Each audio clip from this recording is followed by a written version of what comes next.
άνθρωποι που έχουν, ας πούμε, οστεοαρθρίτιδα. Έχουν γίνει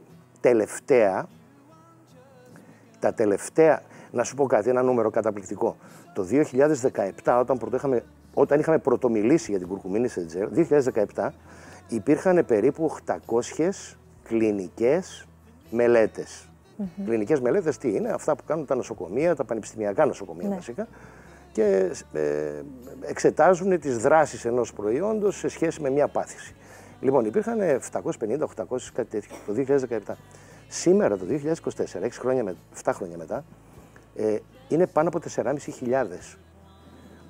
Όταν το 800 γίνεται 4.500, σημαίνει ότι στην τελευταία πενταετία, εξαετία, εφταετία, ανά το παγκόσμιο γίνεται μελέτη των θετικών δράσεων της κουρκουμίνης.